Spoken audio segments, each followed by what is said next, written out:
شروع اللہ کا نام لے کر جو بڑا مہربان نہایت رحم والا ہے۔ سب تعریف اللہ ہی کو ہے جس نے اپنے محبوب بندے محمد صلی اللہ علیہ وآلہ وسلم پر یہ کتاب نازل کی اور اس میں کسی طرح کی کجی اور پیچیدگی نہ رکھی، بلکہ سیدھی اور سلیس اتاری تاکہ لوگوں کو عذاب سخت سے جو اس کی طرف سے آنے والا ہے ڈرائے، اور مومنوں کو جو نیک عمل کرتے ہیں خوشخبری سنائے کہ ان کے لیے ان کے کاموں کا نیک بدلہ یعنی بہشت ہے جس میں وہ ہمیشہ رہیں گے، اور ان لوگوں کو بھی ڈرائے جو کہتے ہیں کہ اللہ نے کسی کو بیٹا بنا لیا ہے۔ ان کو اس بات کا کچھ بھی علم نہیں اور نہ ان کے باپ دادا ہی کو تھا۔ یہ بڑی سخت بات ہے جو ان کے منہ سے نکلتی ہے، اور کچھ شک نہیں کہ یہ جو کچھ کہتے ہیں محض جھوٹ ہے۔ اے پیغمبر، اگر یہ اس کلام پر ایمان نہ لائیں تو شاید تم ان کے پیچھے رنج کر کر کے اپنے تئیں ہلاک کر دو گے۔ جو چیز زمین پر ہے ہم نے اس کو زمین کے لیے زینت بنایا ہے تاکہ لوگوں کی آزمائش کریں کہ ان میں کون اچھے عمل کرنے والا ہے، اور جو چیز زمین پر ہے ہم اس کو نابود کر کے بنجر میدان کر دیں گے۔ کیا تم خیال کرتے ہو کہ غار اور لوح والے ہماری نشانیوں میں سے عجیب تھے؟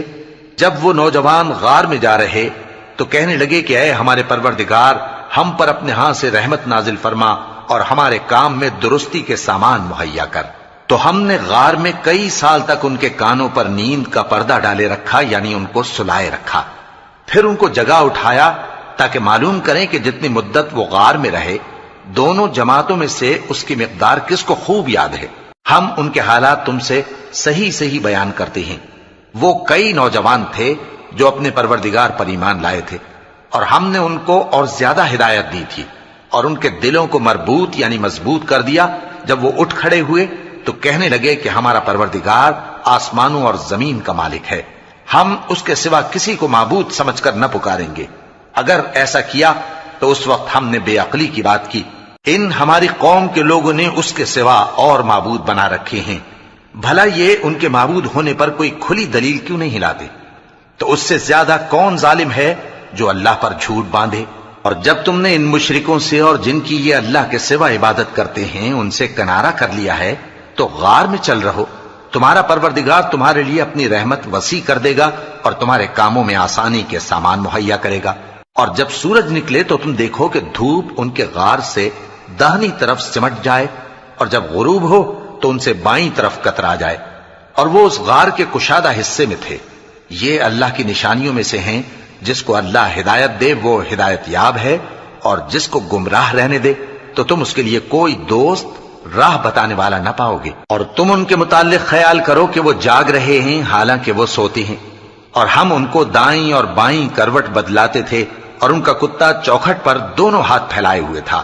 اگر تم ان کو جھانک کر دیکھتے تو پیٹ پھیر کر بھاگ جاتے اور ان سے دہشت میں آ جاتے۔ اور اسی طرح ہم نے ان کو اٹھایا تاکہ آپس میں ایک دوسرے سے دریافت کریں۔ ایک کہنے والے نے کہا کہ تم یہاں کتنی مدت رہے؟ انہوں نے کہا کہ 1 دن یا اس سے بھی کم۔ انہوں نے کہا کہ جتنی مدت تم رہے ہو تمہارا پروردگار ہی اس کو خوب جانتا ہے، تو اپنے میں سے کسی کو یہ روپیہ دے کر شہر بھیجو، وہ دیکھے کہ نفیس کھانا کون سا ہے تو اس میں سے کھانا لے آئے، اور احتیاط سے آئے جائے اور تمہارا حال کسی کو نہ بتائے۔ اگر وہ تم پر دسترس پا لیں گے تو تمہیں سنسار کر دیں گے یا پھر اپنے مذہب میں داخل کر لیں گے، اور اس وقت تم کبھی فلاح نہیں پاؤ گے۔ اور اسی طرح ہم نے لوگوں کو ان کے حال سے خبردار کر دیا تاکہ وہ جانیں کہ اللہ کا وعدہ سچا ہے، اور یہ کہ قیامت جس کا وعدہ کیا جاتا ہے اس میں کچھ شک نہیں۔ اس وقت لوگ ان کے بارے میں باہم جھگڑنے لگے اور کہنے لگے کہ ان کے غار پر عمارت بنا دو۔ ان کا پروردگار ان کے حال سے خوب واقف ہے۔ جو لوگ ان کے معاملے میں غلبہ رکھتے تھے وہ کہنے لگے کہ ہم ان کے غار پر مسجد بنائیں گے۔ بعض لوگ اٹکل پچو کہیں گے کہ وہ 3 تھے اور چوتھا ان کا کتا تھا، اور بعض کہیں گے کہ وہ 5 تھے اور چھٹا ان کا کتا تھا، اور بعض کہیں گے کہ وہ 7 تھے اور 8واں ان کا کتا تھا۔ کہہ دو کہ میرا پروردگار ہی ان کے شمار سے خوب واقف ہے، ان کو جانتے بھی ہیں تو تھوڑے ہی لوگ جانتے ہیں۔ تو تم ان کے معاملے میں بحث نہ کرنا مگر سرسری سی بحث، اور نہ ان کے بارے میں ان میں سے کسی سے کچھ دریافت ہی کرنا، اور کسی کام کی نسبت نہ کہنا کہ میں اسے کل کر دوں گا، مگر انشاءاللہ کہہ کر، یعنی اگر اللہ چاہے تو کر دوں گا۔ اور جب اللہ کا نام لینا بھول جاؤ تو یاد آنے پر لے لو۔ اور کہہ دو کہ امید ہے کہ میرا پروردگار مجھے اس سے بھی زیادہ ہدایت کی باتیں بتائے۔ اور اصحاب کہف اپنے غار میں 9 پر 300 سال رہے۔ کہہ دو کہ جتنی مدت وہ رہے اسے اللہ ہی خوب جانتا ہے، اسی کو آسمانوں اور زمین کی پوشیدہ باتیں معلوم ہیں، وہ کیا خوب دیکھنے والا اور کیا خوب سننے والا ہے۔ اس کے سوا ان کا کوئی کارساز نہیں، اور نہ وہ اپنے حکم میں کسی کو شریک کرتا ہے۔ اور اپنے پروردگار کی کتاب کو جو تمہارے پاس بھیجی جاتی ہے پڑھتے رہا کرو، اس کی باتوں کو کوئی بدلنے والا نہیں، اور اس کے سوا تم کہیں پناہ بھی نہیں پاؤ گے۔ اور جو لوگ صبح و شام اپنے پروردگار کو پکارتے اور اس کی خوشنودی کے طالب ہیں، ان کے ساتھ صبر کرتے رہو، اور تمہاری نگاہیں ان میں سے گزر کر اور طرف نہ دوڑیں کہ تم دنیاوی زندگی کی رونقوں کے خواستگار ہو جاؤ۔ اور جس شخص کے دل کو ہم نے اپنی یاد سے غافل کر دیا ہے اور وہ اپنی خواہش کی پیروی کرتا ہے اور اس کا کام حد سے بڑھ گیا ہے، اس کا کہا نہ ماننا۔ اور کہہ دو کہ لوگو یہ قرآن تمہارے پروردگار کی طرف سے برحق ہے، تو جو چاہے ایمان لائے اور جو چاہے کافر رہے۔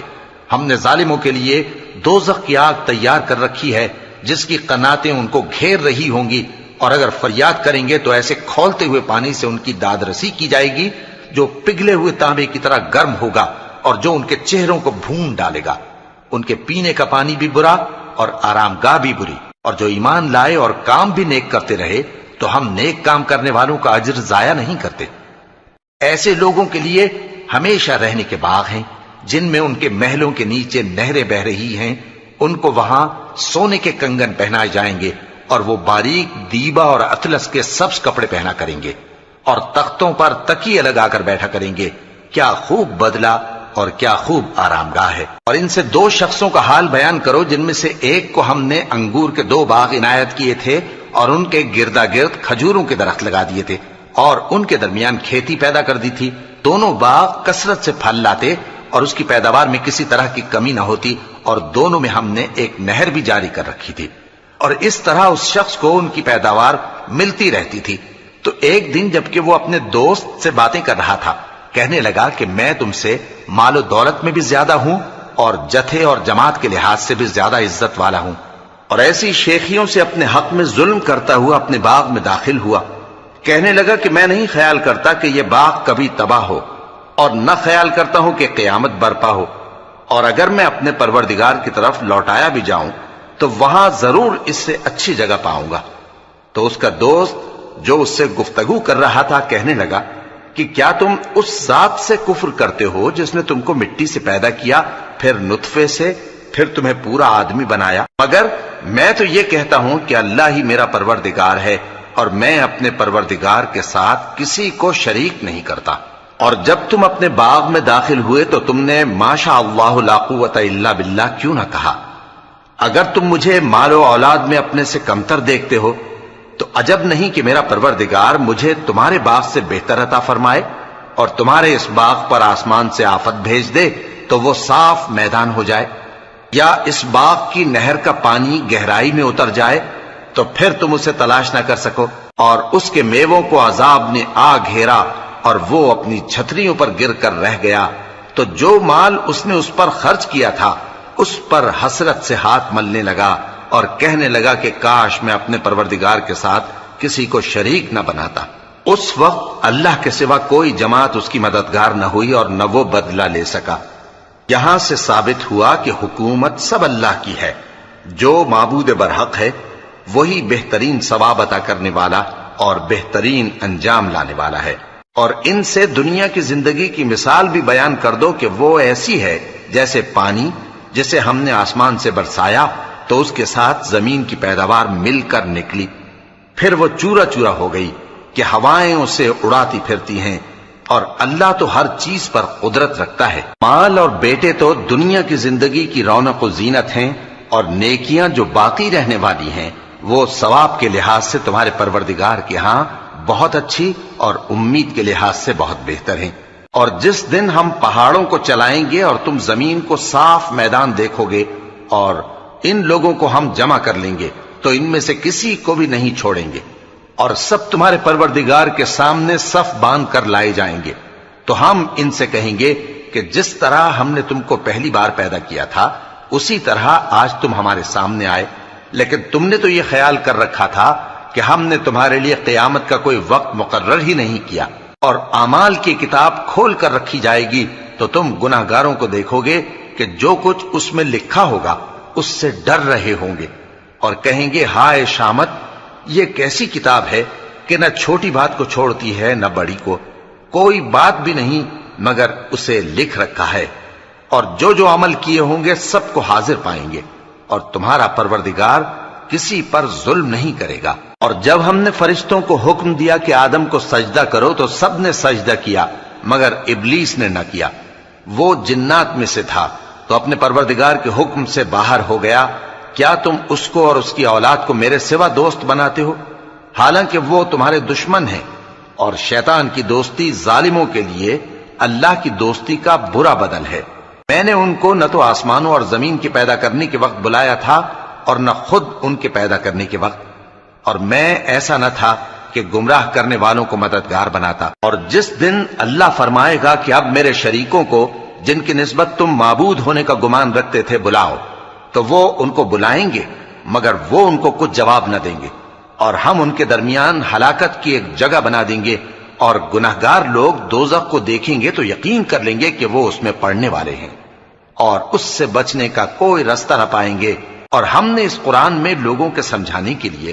طرح طرح کی مثالیں بیان فرمائی ہیں، لیکن انسان سب چیزوں سے بڑھ کر جھگڑالو ہے، اور لوگوں کے پاس جب ہدایت آ گئی تو ان کو کس چیز نے منع کیا کہ ایمان لائیں اور اپنے پروردگار سے بخشش مانگیں، بجز اس کے کہ اس بات کے منتظر ہوں کہ انہیں بھی پہلوں کا سا معاملہ پیش آئے یا ان پر عذاب سامنے سے آ جائے۔ اور ہم جو پیغمبروں کو بھیجا کرتے ہیں تو صرف اس لیے کہ لوگوں کو اللہ کی نعمتوں کی خوشخبریاں سنائیں اور عذاب سے ڈرائیں، اور جو کافر ہیں وہ باطل کی مدد سے جھگڑا کرتے ہیں تاکہ اس سے حق کو پھسلا دیں، اور انہوں نے ہماری آیتوں کو اور جس چیز سے ان کو ڈرایا جاتا ہے اسے ہنسی بنا لیا ہے۔ اور اس سے بڑھ کر ظالم کون، جس کو اس کے پروردگار کی آیات کے ذریعے سمجھایا گیا تو اس نے ان سے منہ پھیر لیا، اور جو اعمال وہ آگے کر چکا اس کو بھول گیا۔ ہم نے ان کے دلوں پر پردے ڈال دیے کہ اسے سمجھ نہ سکیں، اور کانوں میں ثقل پیدا کر دیا ہے کہ سن نہ سکیں، اور اگر تم ان کو رستے کی طرف بلاؤ تو کبھی رستے پر نہ آئیں گے، اور تمہارا پروردگار بخشنے والا صاحب رحمت ہے۔ اگر وہ ان کے کرتوتوں پر ان کو پکڑنے لگے تو ان پر جھٹ عذاب بھیج دے، مگر ان کے لیے ایک وقت مقرر کر رکھا ہے کہ اس کے عذاب سے کوئی پناہ کی جگہ نہ پائیں گے۔ اور یہ بستیاں جو ویران پڑی ہیں، جب انہوں نے کفر کر کے ظلم کیا تو ہم نے ان کو تباہ کر دیا، اور ان کی تباہی کے لیے ایک وقت مقرر کر دیا تھا۔ اور جب موسیٰ نے اپنے شاگرد سے کہا کہ جب تک میں دو دریاؤں کے ملنے کی جگہ نہ پہنچ جاؤں ٹلنے کا نہیں، خاص صدیوں چلتا رہوں، پھر جب وہ دونوں ان دریاؤں کے سنگم پر پہنچے تو اپنی مچھلی بھول گئے، پھر اس مچھلی نے دریا میں سرنگ کی طرح اپنا رستہ بنا لیا۔ جب آگے چلے تو موسیٰ نے اپنے شاگرد سے کہا کہ ہمارا کھانا لاؤ، اس سفر سے ہم کو بہت تکان ہو گئی ہے۔ اس نے کہا کہ بھلا آپ نے دیکھا کہ جب ہم نے اس چٹان کے پاس آرام کیا تھا تو میں مچھلی وہیں بھول گیا، اور مجھے آپ سے اس کا ذکر کرنا شیطان نے بھلا دیا، اور اس مچھلی نے عجیب طرح سے دریا میں اپنا رستہ بنایا۔ موسیٰ نے کہا یہی تو وہ مقام ہے جسے ہم تلاش کرتے تھے، تو وہ اپنے پاؤں کے نشان دیکھتے دیکھتے لوٹ گئے۔ وہاں انہوں نے ہمارے بندوں میں سے ایک بندہ دیکھا جس کو ہم نے اپنے ہاتھ سے رحمت خاص سے نوازا تھا، اور اپنے پاس سے ایک خاص علم بخشا تھا۔ موسیٰ نے ان سے جن کا نام خضر تھا کہا کہ جو علم اللہ کی طرف سے آپ کو سکھایا گیا ہے، اگر آپ اس میں سے مجھے کچھ بھلائی کی باتیں سکھائیں تو میں آپ کے ساتھ رہوں۔ خضر نے کہا کہ تم میرے ساتھ رہ کر صبر نہیں کر سکو گے، اور جس بات کی تمہیں خبر ہی نہیں اس پر صبر کر بھی کیسے سکتے ہو؟ موسیٰ نے کہا اللہ نے چاہا تو آپ مجھے صابر پائیے گا، اور میں آپ کے ارشاد کے خلاف نہیں کروں گا۔ خضر نے کہا اگر تم میرے ساتھ رہنا چاہو تو شرط یہ ہے مجھ سے کوئی بات نہ پوچھنا جب تک میں خود اس کا ذکر تم سے نہ کروں۔ تو دونوں چل پڑے، یہاں تک کہ جب کشتی میں سوار ہوئے تو خضر نے کشتی کو پھاڑ ڈالا۔ موسیٰ نے کہا کیا آپ نے اس کو اس لیے پھاڑا ہے کہ سواروں کو غرق کر دیں؟ یہ تو آپ نے بڑی عجیب بات کی۔ خضر نے کہا کیا میں نے نہیں کہا تھا کہ تم میرے ساتھ صبر نہ کر سکو گے؟ موسیٰ نے کہا کہ جو بھول مجھ سے ہوئی اس پر مواخذہ نہ کیجیے اور میرے معاملے میں مجھ پر مشکل نہ ڈالیے۔ پھر دونوں چلے، یہاں تک کہ رستے میں ایک لڑکا ملا تو خضر نے اسے مار ڈالا۔ موسیٰ نے کہا کہ آپ نے ایک بے گناہ شخص کو ناحق بغیر قصاص کے مار ڈالا، یہ تو آپ نے بری بات کی۔ خضر نے کہا کیا میں نے نہیں کہا تھا کہ تم سے میرے ساتھ صبر نہیں ہو سکے گا؟ انہوں نے کہا کہ اگر میں اس کے بعد پھر کوئی بات پوچھوں یعنی اعتراض کروں تو مجھے اپنے ساتھ نہ رکھیے گا کہ آپ میری طرف سے عذر کے قبول کرنے میں حد کو پہنچ گئے ہیں۔ پھر دونوں چلے، یہاں تک کہ گاؤں والوں کے پاس پہنچے اور ان سے کھانا طلب کیا۔ انہوں نے ان کی ضیافت کرنے سے انکار کیا۔ پھر انہوں نے وہاں ایک دیوار دیکھی جو گرا چاہتی تھی تو خضر نے اس کو سیدھا کر دیا۔ موسیٰ نے کہا کہ اگر آپ چاہتے تو ان سے اس کا معاوضہ لے لیتے تاکہ کھانے کا کام چلتا۔ خضر نے کہا کہ اب مجھ میں اور تم میں علیحدگی، مگر جن باتوں پر تم صبر نہ کر سکے میں ان کا تمہیں بھید بتائے دیتا ہوں کہ وہ جو کشتی تھی غریب لوگوں کی تھی جو دریا میں محنت کر کے یعنی کشتیاں چلا کر گزارا کرتے تھے، اور ان کے سامنے کی طرف ایک بادشاہ تھا جو ہر اچھی کشتی کو زبردستی چھین لیتا تھا، تو میں نے چاہا کہ اسے عیبدار کر دوں تاکہ وہ اسے غصب نہ کر سکے۔ اور وہ جو لڑکا تھا اس کے ماں باپ دونوں مومن تھے، ہمیں اندیشہ ہوا کہ وہ بڑا ہو کر بد کردار ہوگا تو کہیں ان کو سرکشی اور کفر میں نہ پھنسا دے، تو ہم نے چاہا کہ ان کا پروردگار اس کی جگہ ان کو اور بچہ عطا فرمائے جو اخلاقی پاکیزگی میں بہتر اور محبت میں زیادہ قریب ہو۔ اور وہ جو دیوار تھی سو 2 یتیم لڑکوں کی تھی جو شہر میں رہتے تھے، اور اس کے نیچے ان کا خزانہ دفن تھا، اور ان کا باپ ایک نیک آدمی تھا۔ تو تمہارے پروردگار نے چاہا کہ وہ اپنی جوانی کو پہنچ جائیں اور پھر اپنا خزانہ نکالیں۔ یہ تمہارے پروردگار کی مہربانی ہے، اور یہ کام میں نے اپنی طرف سے نہیں کیے، یہ ان باتوں کی حقیقت ہے جن پر تم صبر نہ کر سکے۔ اور تم سے ذوالقرنین کے بارے میں دریافت کرتے ہیں، کہہ دو کہ میں اس کا کسی قدر حال تمہیں پڑھ کر سناتا ہوں۔ ہم نے اس کو زمین میں بڑا اقتدار دیا تھا اور ہر طرح کا سامان اس کو عطا کیا تھا، تو اس نے ایک سفر کا سامان کیا، یہاں تک کہ جب سورج کے غروب ہونے کی جگہ پہنچا تو اسے ایسا پایا کہ ایک کیچڑ والے چشمے میں ڈوب رہا ہے، اور اس چشمے کے پاس ایک قوم دیکھی۔ ہم نے کہا ذوالقرنین تم ان کو خواہ تکلیف دو خواہ ان کے بارے میں بھلائی اختیار کرو، دونوں باتوں کی تم کو قدرت ہے۔ ذوالقرنین نے کہا کہ جو کفر و بد کرداری سے ظلم کرے گا اسے ہم سزا دیں گے، پھر وہ اپنے پروردگار کی طرف لوٹایا جائے گا تو وہ بھی اسے بڑا عذاب دے گا، اور جو ایمان لائے گا اور عمل نیک کرے گا اس کے لیے بہت اچھا بدلہ ہے، اور ہم اپنے معاملے میں اس سے نرم بات کہیں گے۔ پھر اس نے ایک اور سامان سفر کیا، یہاں تک کہ سورج کے طلوع ہونے کے مقام پر پہنچا تو دیکھا کہ وہ ایسے لوگوں پر طلوع ہوتا ہے جن کے لیے ہم نے دھوپ سے بچاؤ کی کوئی اوٹ نہیں بنائی تھی۔ حقیقت یوں ہی تھی، اور جو کچھ اس کے پاس تھا ہم کو سب کی خبر تھی۔ پھر اس نے ایک اور سفر کا سامان کیا، یہاں تک کہ 2 اونچے سیدھے پہاڑوں کے درمیان پہنچا تو دیکھا کہ ان کے اس طرف کچھ لوگ ہیں کہ بات کو سمجھ نہیں سکتے۔ ان لوگوں نے کہا کہ اے ذوالقرنین، یاجوج اور ماجوج اس علاقے میں فساد کرتے رہتے ہیں، بھلا ہم آپ کے لیے خرچ کا انتظام کر دیں کہ آپ ہمارے اور ان کے درمیان ایک دیوار کھینچ دیں۔ ذوالقرنین نے کہا کہ خرچ کا جو مقدور اللہ نے مجھے بخشا ہے وہ بہت اچھا ہے، تم مجھے قوت بازو سے مدد دو، میں تمہارے اور ان کے درمیان ایک مضبوط رکاوٹ بنا دوں گا۔ تم لوہے کے بڑے بڑے تختے میرے پاس لاؤ۔ چنانچہ کام جاری کر دیا گیا، یہاں تک کہ جب اس نے دونوں پہاڑوں کے درمیان کا حصہ برابر کر دیا اور کہا کہ اب اسے دھوکو، یہاں تک کہ جب اس کو دھونک دھونک کر آگ کر دیا تو کہا کہ اب میرے پاس تانبا لاؤ کہ اس پر پگھلا کر ڈال دوں۔ پھر ان میں یہ قدرت نہ رہی کہ اس پر چڑھ سکیں، اور نہ یہ طاقت رہی کہ اس میں نقب لگا سکیں۔ بولا کہ یہ میرے پروردگار کی مہربانی ہے، پھر جب میرے پروردگار کا وعدہ آ پہنچے گا تو اس کو ڈھا کر ہموار کر دے گا، اور میرے پروردگار کا وعدہ سچا ہے۔ اس روز ہم ان کو چھوڑ دیں گے کہ روئے زمین پر پھیل کر ایک دوسرے میں گھس جائیں گے، اور سور پھونکا جائے گا تو ہم سب کو جمع کر لیں گے، اور اس روز ہم جہنم کو کافروں کے سامنے لائیں گے جن کی آنکھیں میری یاد سے پردے میں تھیں اور وہ سننے کی طاقت نہیں رکھتے تھے۔ اب کیا کافر یہ خیال کرتے ہیں کہ وہ میرے بندوں کو میرے سوا اپنا کارساز بنائیں گے تو میں خفا نہیں ہوں گا؟